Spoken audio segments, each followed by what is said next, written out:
Alors, le résultat d'apprentissage d'aujourd'hui était d'apprendre à résoudre des équations qui ont la forme y est égal à ax au carré plus bx plus c. Parce qu'on a vu des stratégies qui variaient tout au long de l'unité, mais on va voir en détail les façons les plus efficaces de le faire. Donc, d'abord, une petite revue. Les abscisses à l'origine. Donc, les abscisses, c'est le moment où tu traverses l'axe des x. Donc, il tient à raisonner que y est toujours égal à 0 sur l'axe des x. Donc, lorsqu'on cherche à déterminer les abscisses à l'origine, on cherche le moment que y est égal à 0. Donc, quelle valeur de x font que y sera égal à 0? Alors, dans cette situation ici, ce serait la résolution de cette équation-là. Donc, en classe, vous avez mentionné que c'était relativement facile. C'était de l'isolation de variables comme on a vu dans le passé. Donc, ça me donnait 9 est égal à x au carré. Et là, tout le monde a dit, OK, tu vas faire la racine carrée pour annuler l'exposant 2. Mais c'est arrivé à cette étape-ci que plusieurs disaient que la réponse était 3, alors que la réponse est plus ou moins 3 dans cette situation-là. Donc, tu as positif 3 et négatif 3 comme valeur possible. Et la raison pour ça, c'est parce que quand tu fais de la résolution, mettons x au carré égale 9, c'est quelle valeur de x qui donne 9? Ben, 3 au carré va donner 9, mais négatif 3 au carré va également donner 9. Donc, c'est seulement en faisant l'isolation de variables qu'il faut tenir compte des valeurs positives et négatives lorsqu'on utilise la racine pour annuler un exposant 2. Donc, dans cette situation-là, tu auras un x1 qui est égal à positif 3 et un x2 qui est égal à négatif 3. Donc, tu aurais deux moments dans cette parabole-là pour laquelle y serait égal à 0, donc deux abscisses à l'origine. Si on continue un peu, encore on cherche les abscisses à l'origine, donc 0 égale à x au carré moins 7. Donc dans cette situation-là, encore j'isole, ça va me donner que 7 est égal à x au carré. Si je fais la racine des deux côtés, là, en classe, il y en a plein qui ont sorti le calculatrice, alors je vous ai dit, non, mais c'est une situation abstraite. Donc, quand c'est une situation abstraite, tu n'as pas à simplifier la racine, tu n'as pas à calculer la racine en décimale. Si c'était une situation réelle, oui, absolument, tu devrais le mettre en décimale. Mais dans la situation ici, on veut la réponse la plus exacte possible. Donc, c'est positif, racine 7, et négatif, racine 7, qui sont les deux abscisses à l'origine dans cette situation-là. Pour la valeur de C, ici, on cherchait l'abscisse à l'origine, donc x au carré plus 8. Donc là, OK, on a isolé, ça donnait moins 8 égale x au carré. Mais là, on a rencontré un petit défi parce que quand je faisais la racine, j'avais plus ou moins la racine de négatif 8 égale à x. Mais la racine d'un chiffre négatif, c'est impossible.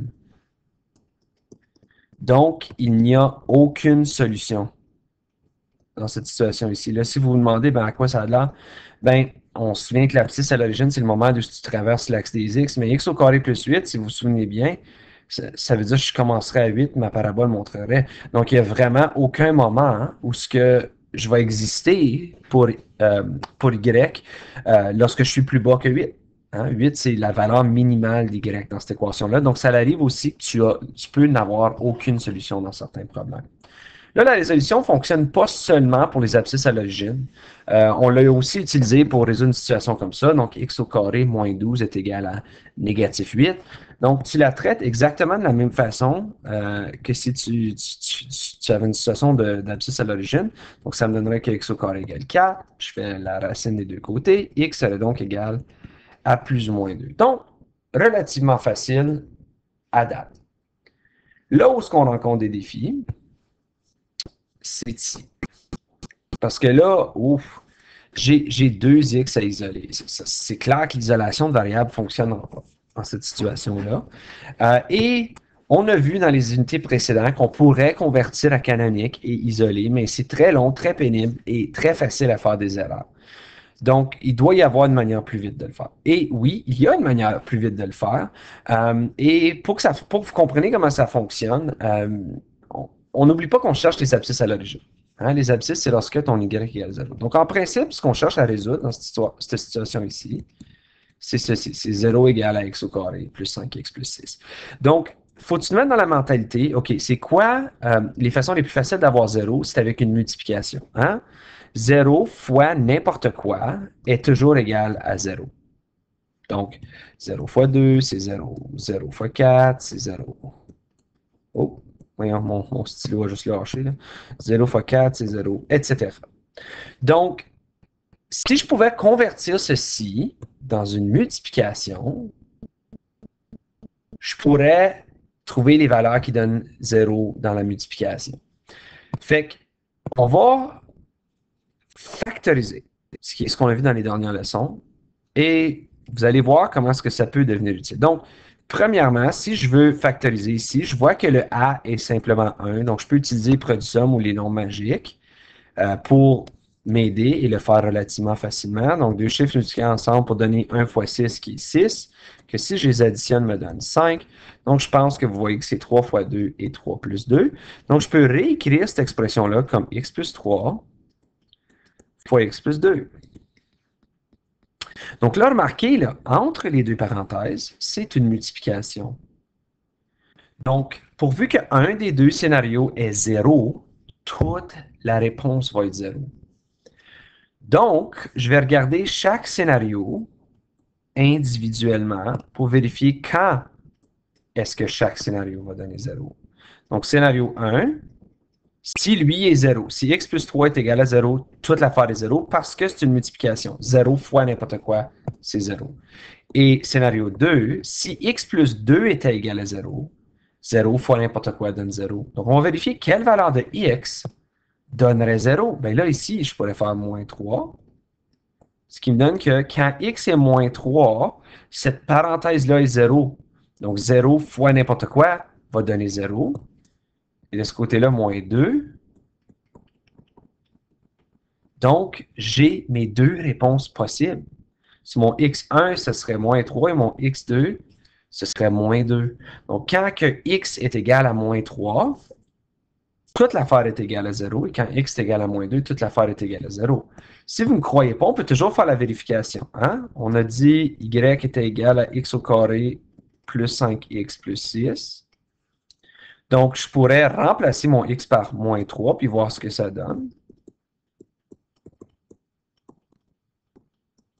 Et voir si monsieur est dans les patates, si monsieur est rendu fou. Donc, moins 3 au carré, ça c'est 9.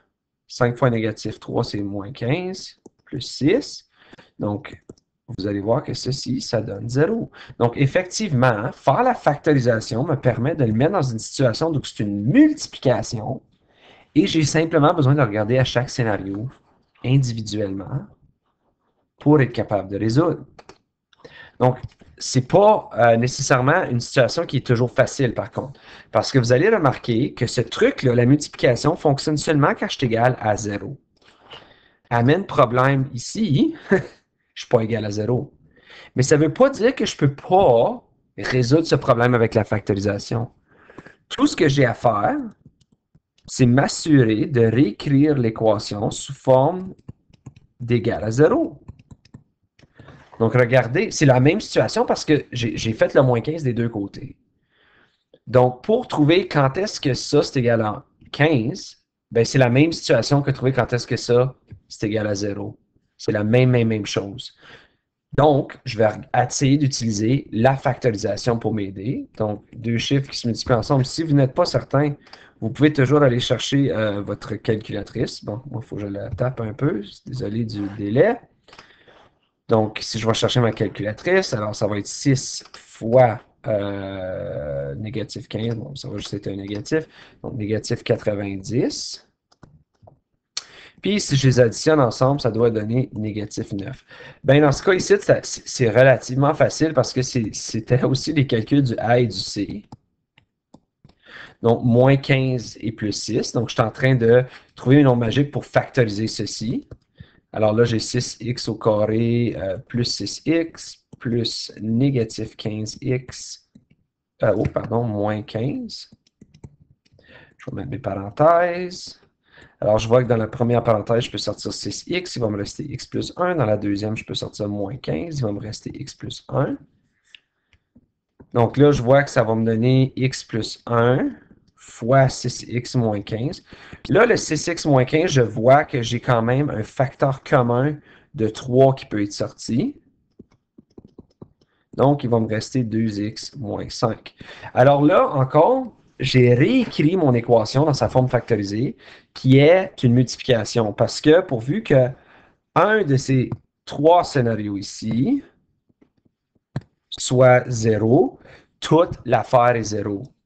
Donc, j'ai scénario 1, 3 égale à 0. Ben ça ne va jamais arriver. Donc, je n'ai même pas besoin de m'en inquiéter. Il n'y a pas de réponse possible ici.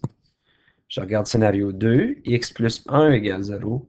OK, ben pour trouver quelle valeur de x, je peux isoler. Donc, quand x est égal à moins 1, cette parenthèse-là va être 0. Donc, toute l'affaire va être 0 à cause c'est des multiplications. 0 fois n'importe quoi donne 0 comme réponse finale.